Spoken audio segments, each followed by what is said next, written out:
We've been doing this for 25 years, and we get asked all the time by people, well, how do you put these programs together, And many people are curious because, A, they're sort of amazed that we come up with odd things like the Franz von Suppé operetta, and people who think they are knowledgeable about classical music, who see names of composers they've never heard of.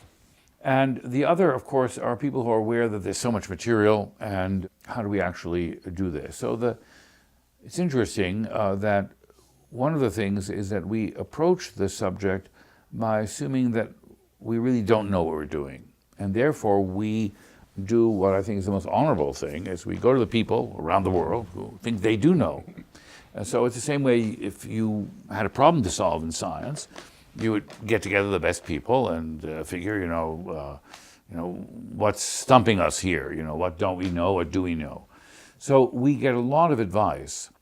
And then we, I think, sit down and try to balance making an argument with giving the audience a rewarding experience. Curating a concert is not the same as, reading a scholarly paper or making any kind of argument. So concerts have a kind of an internal logic to them, and you have to carry the audience along. So there's a lot of material left on the cutting room floor. It's like editing a film. Yeah. The festival is thematic, but each concert as well really has a curated sort of point of view. Every year we do actually slip in to the ongoing concert repertory, new works. I think the festival has had a fantastic international influence.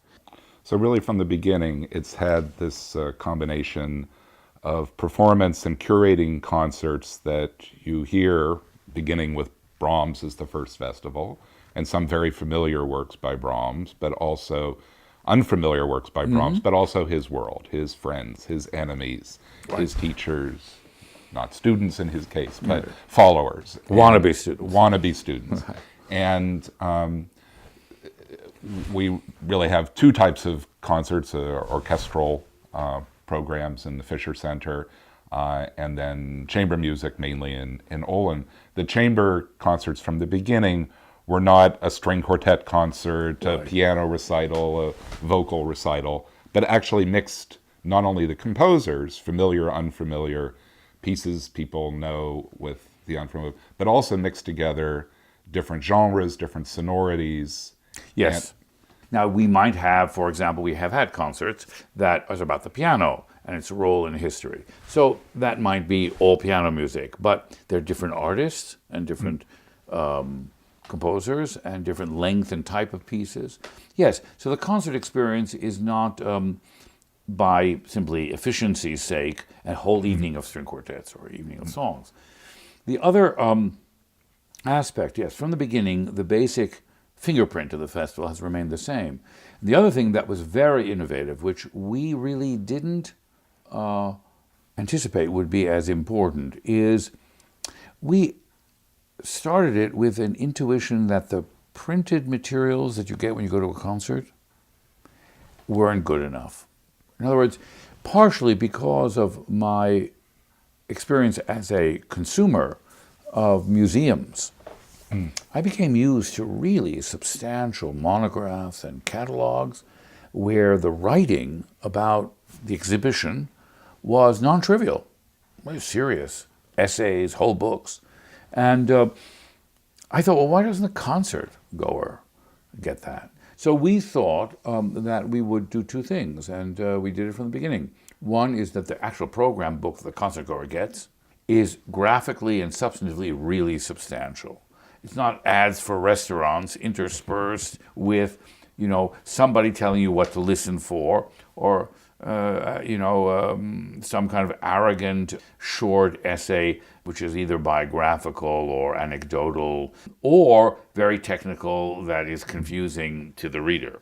So producing really a first-class program book with real notes to the concert. And then we had this idea, and I have to hand it to Walter Lippincott, who then was the editor-in-chief of the Princeton University Press, who was a great music lover, that he took the courage of saying yes to us, because we don't have our own press, to essentially produce with us a book every year that would be edited by a major scholar about the subject of the festival. And from that point on, a major monographic series. After the last notice played, this festival has left behind 25 volumes of first-class scholarship and documentary evidence about the history of music. That's a non-trivial accomplishment. Yeah.